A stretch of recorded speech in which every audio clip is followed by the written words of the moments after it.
ضد الحكومة، لحم رخيص، وعلى الرصيف، أفلام بارزة في مسيرة وفاء مكي.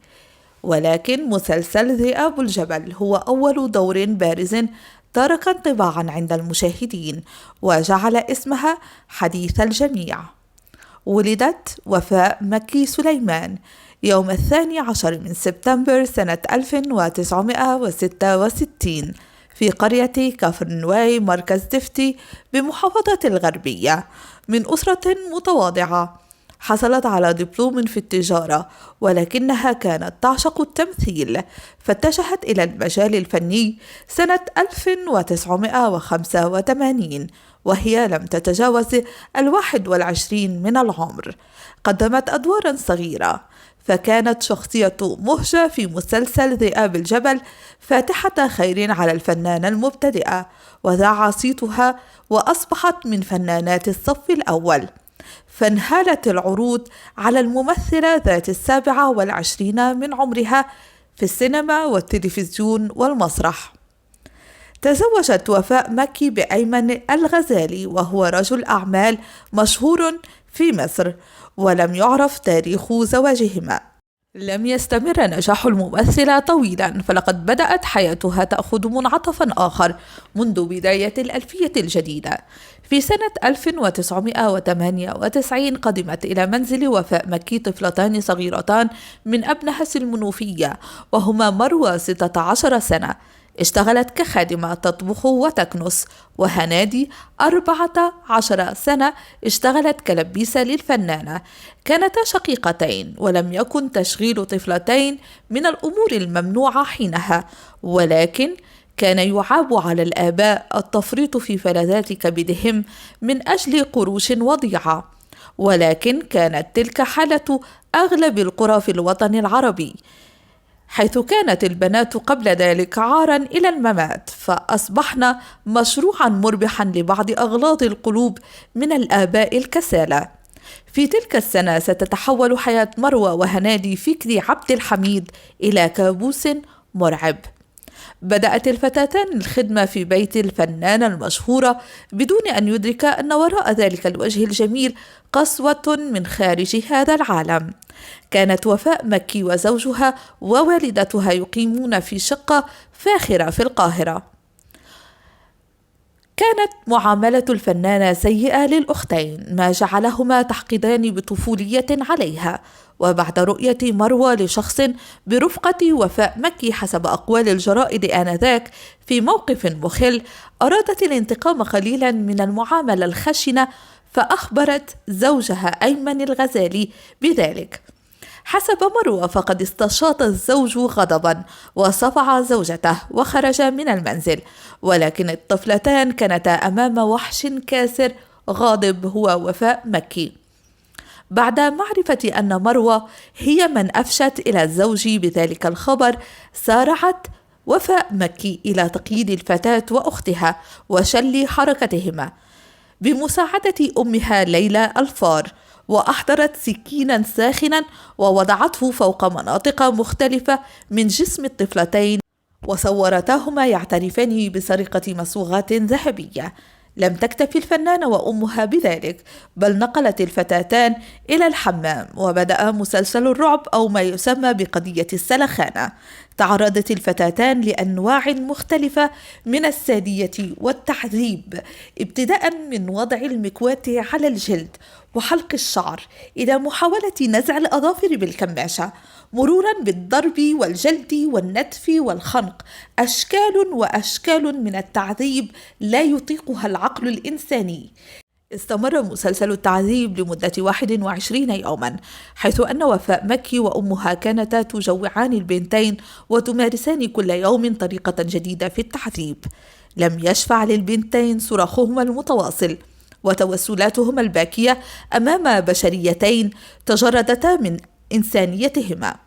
في المنتصف من نوفمبر أحست مروى بالمرض والتعب، وارتفعت حرارتها وبدأت تفقد الوعي، فأحضرت وفاء مكي طبيبا لكي تستطيع التخلص من المسؤولية. كتب الدكتور المجرم تقريرا أن الفتاة مريضة بقراع إنجليزي، ووصى بمراهم ومضاد حيوي لكي تستطيع الفنانة إكمال مسلسل التعذيب على الفتاة، لكن البنت الصغيرة لم تستطع تحمل المزيد فبدأت تلفظ أنفاسها، مما اضطر الفنانة إلى الارتجال كما كانت تفعل في المسرح، فاتصلت بزميل آخر في مهنة الفن هو أحمد البرعي وابن خالتها أنور الفار، الذين أخذوا الفتاة وأختها في سيارة ورموهما في طريق زراعي قرب قريتهما. وبقدرة إلهية قدم بعض أهل القرية فرأوا البنتين ونقلوهما إلى المستشفى. بعد استرجاع قدرة النطق التي فقدتها مروى أثناء التعذيب، ولحسن الحظ أنها عاشت ولم تمت، اعترفت أن الفنانة وأمها قد قامتا بتعذيب مروى رفقة أختها. أصبحت الفنانة وأمها وزوجها وابن خالتها والممثل أحمد برعي محل بحث للبوليس، ولكنهم هربوا جميعا إلا زوجها الذي أخبر الشرطة أنه لم يكن في المنزل كل تلك المدة. بعد الهروب لمدة أسبوعين قبض على الفنانة وأمها في كمين قرب قرية البنتين. قدم كل من شارك في الجريمة إلى المحاكمة، وحكم على الممثلة ب10 سنوات سجنا نافذة مع الأعمال الشاقة، وبالسجن لمدة سنة على كل من والدتها ليلى الفار وابن خالتها أنور الفار والممثل أحمد برعي وأيمن غزالي زوج الفنانة لتعذيب وشل حركة طفلتين لمدة شهر. وهل تنتهي الحكاية هنا؟ لا أظن، فللأسف الأب الذي فرط في ابنتين قاصرتين وأودعهما للخدمة في البيوت لا يمكن بشكل من الأشكال أن يكون أبا سوي، فلقد تنازل عن الحق المدني مقابل 30,000 جنيه فقط، رغم أنه كان يتشدق بأنه لن يتنازل عن حق ابنته. وخرجت وفاء مكي من السجن بعد 3 سنوات عوض 10 سنوات، ورجعت للأضواء والتلفزيون. في العديد من التصريحات بعد خروجها أكدت وفاء مكي أن تجربة السجن كانت فني أو ممتعة، وأن الأنبياء كذلك سجنوا، رغم أننا نعلم علم اليقين أن لا أحد من الأنبياء سجن بسبب تعذيب طفلتين. وبعد الربيع العربي في مصر ومحاكمة حبيب العدل على جرائمه ضد المتظاهرين، راكبت وفاء مكي الموجة واتهمت وزير الداخلية الأسبق بأنه كان وراء تلفيق قضية السلخانة لها ولأسرتها. الجدير بالذكر أن أيمن الغزالي طلق وفاء مكي مباشرة بعد خروجها من السجن، واتهمها آنذاك بسرقة أمواله وبأنها سلطت عليه بلطجية لمحاولة قتله. تزوجت وفاء مكي بعد ذلك من رجل آخر غير معروف، ورزقت بابن، وتوفي زوجها وابتعدت عن الأضواء، أو لنقل أن الأضواء هي التي ابتعدت عنها لأن الناس لم يستطيعوا قبولها واستقبالها بعد جريمتها.